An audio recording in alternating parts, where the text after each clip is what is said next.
I want you to know that I've been waiting my whole life to do this talk. And what I'm going to talk about today is what is agape, or what is love? For almost 70 years of my life, I have looked at this topic to try to understand it because it was always so confusing for me. And I feel I'm at a point where I have something to offer that may help you see it more clearly than maybe you've ever seen it before. So when I was starting the Agape Center for Spiritual Living, I was asked, why did we choose the name Agape? Well, first off, let me tell you what agape means. Agape means unconditional love in Greek. And when we got together as a group and we visioned for what should we name our center, that word kept coming up. Ergo, we became the Agape Spiritual Center. So what does agape mean? Agape is the love of God operating through the human heart, according to Dr. Martin Luther King. I think there's no other way, or almost better way to say it. The love of God, the love of the infinite, operating through the human heart, not the mind, the heart.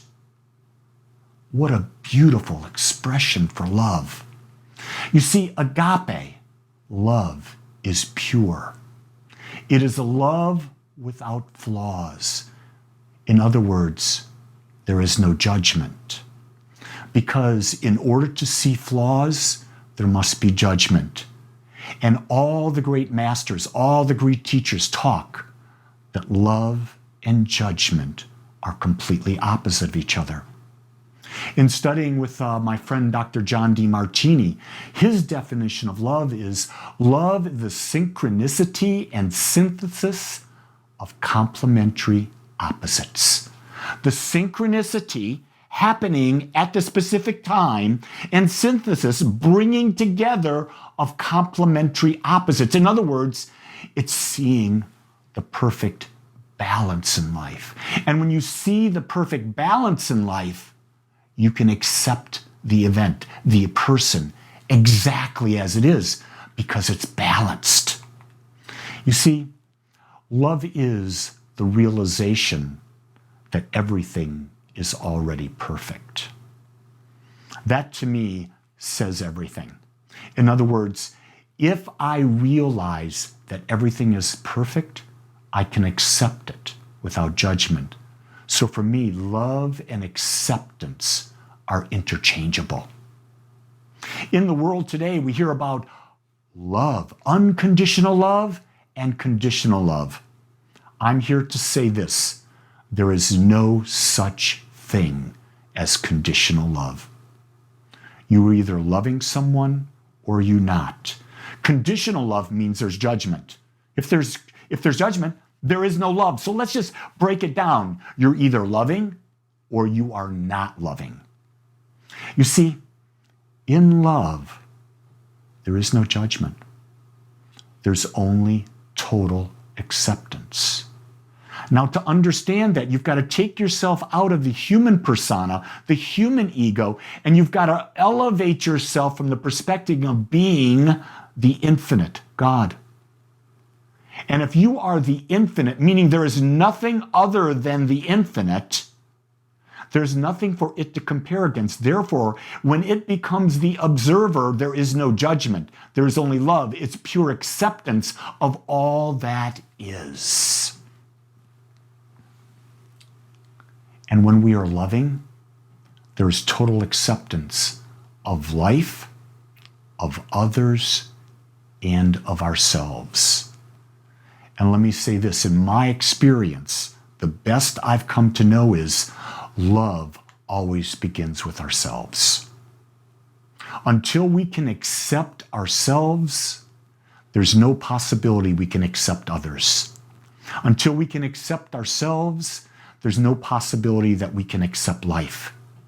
So in this respect, be selfish. I know that's a terrible thing to say when you're saying be loving and then be selfish. No, be selfish. Be selfish that you're going to love others, accept yourself as you are. Be selfish, that you are not going to conform your authenticity to anyone else's desires or wishes. You are committed to being yourself. And you're also inclusive in that you're giving them the same right. You see, that to me, as selfishness, is a blessing. Selfishness, when you're trying to deprive someone else, that's a whole different concept. But selfish about putting your focus on you being the greatest love, no matter what everyone else says. You see, you can't make anyone happy. You can't do anything to make anyone feel better. Only they can. And when we start to realize that, we understand that all the work is within us. You see, love is the realization of perfect balance. It is knowing that everything is already perfect. It is indeed the experience of oneness. You see, in a human form, in our bodies, in our ego, in our persona, we move in and out of balance. We only have moments where we experience love. Brief moments. You see, I've come to understand that those moments of perfect balance are the points between thoughts. They are the spaces between breath. There is no yin or yang. There is no contrast. It is that point of perfect balance between.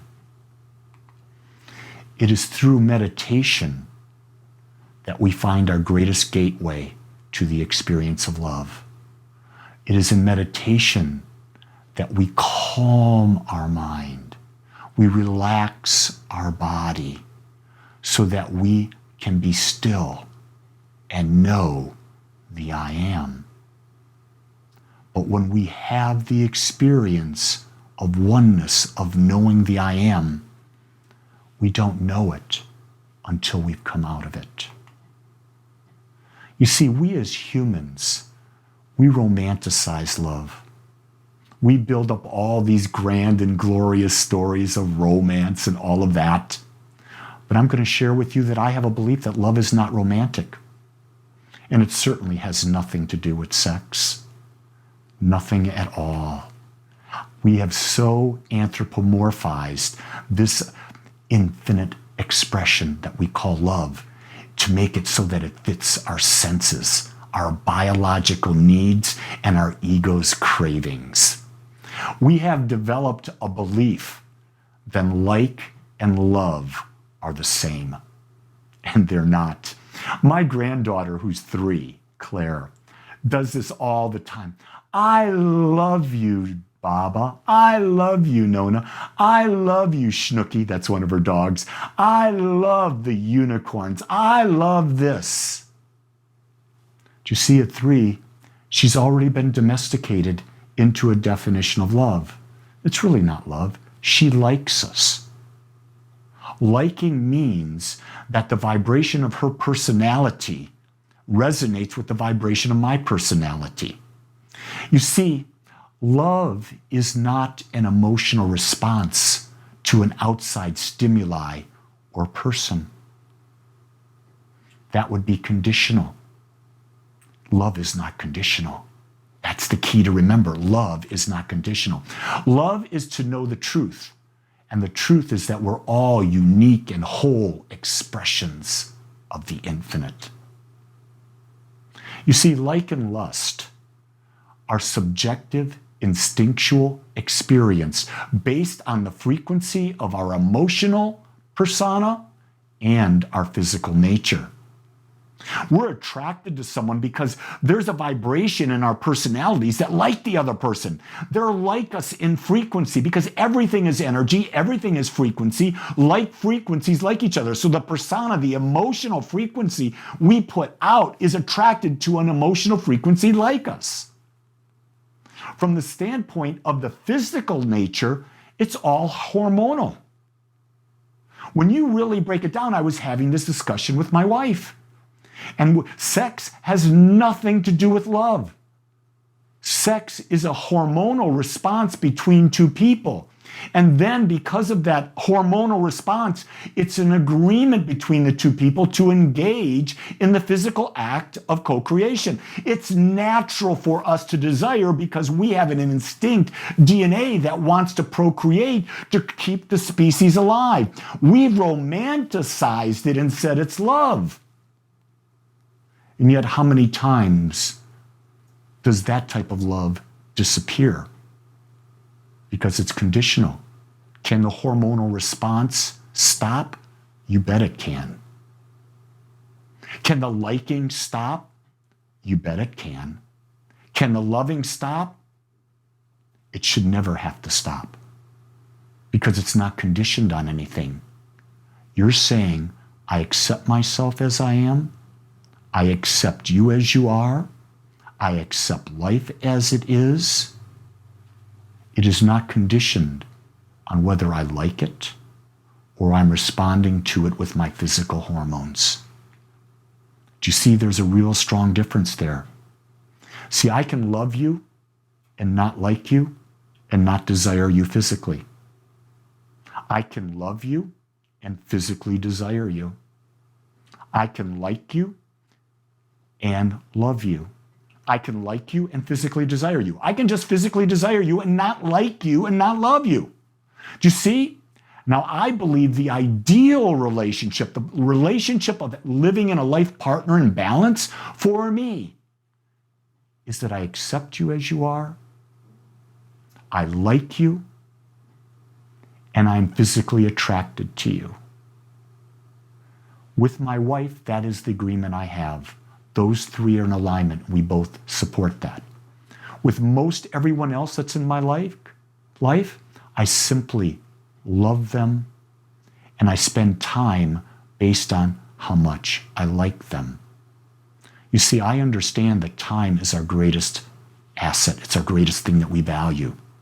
So I spend time with people that I like. It makes my life flow. I like being in the flow. And when I like someone, I find that we support each other. And I truly believe that the purpose of any relationship, whether it's a life partner, whether it's a parental relationship, whether it's a friendship, a business relationship, I believe that that purpose is to support and grow each other and to experience fun and enjoy life together. You see, if God is love, then the experience of love is an experience of the infinite. How do you describe an experience of the infinite? It is a realization that is beyond the mind and the body and cannot be felt with human emotions or our senses. That is why I cannot describe love. I can describe the feelings of liking someone. I can describe the feelings of a sexual relationship with someone. But I can't describe love because it's a feeling of oneness, of the infiniteness, and the senses are limited. They can never, ever experience all that is, because in order to do that, there must be contrast. There must be duality. In love, duality doesn't exist. You see, love needs nothing because it is everything. It is perfect and there is nothing missing. So when we're talking about our soul, that one part of us that is one with all that is, and people say, I'm looking for a soulmate.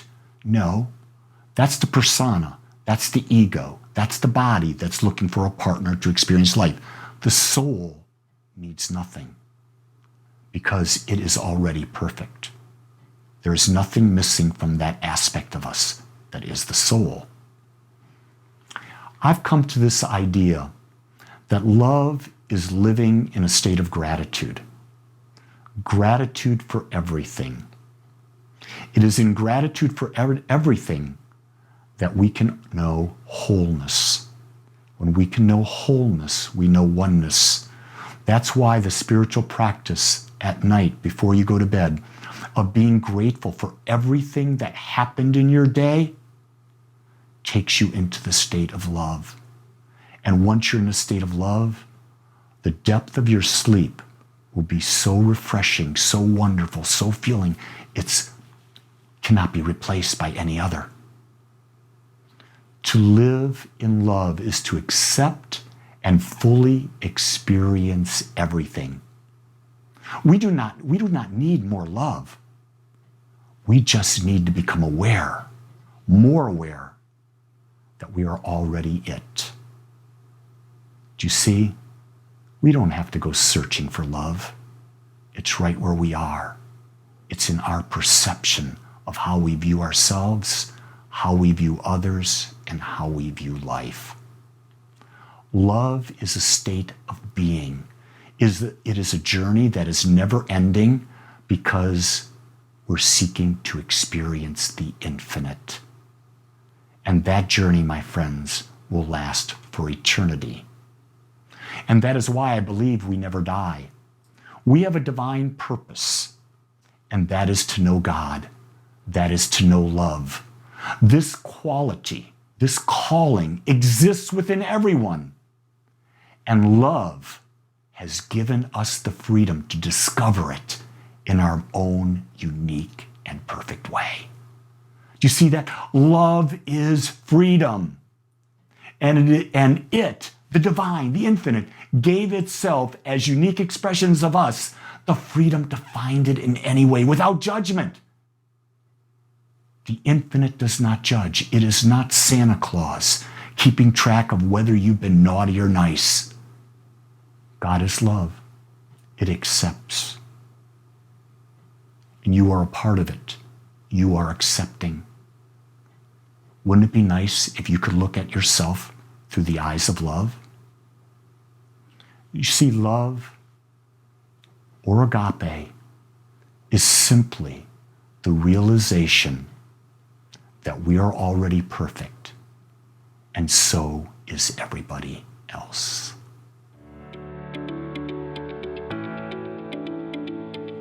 Are you looking for meaning in your life? Are you looking to find your power and live an empowered and fulfilling life? Hi, my name is Reverend Lee Wolak, and I'm here to present you with an opportunity that could transform your life.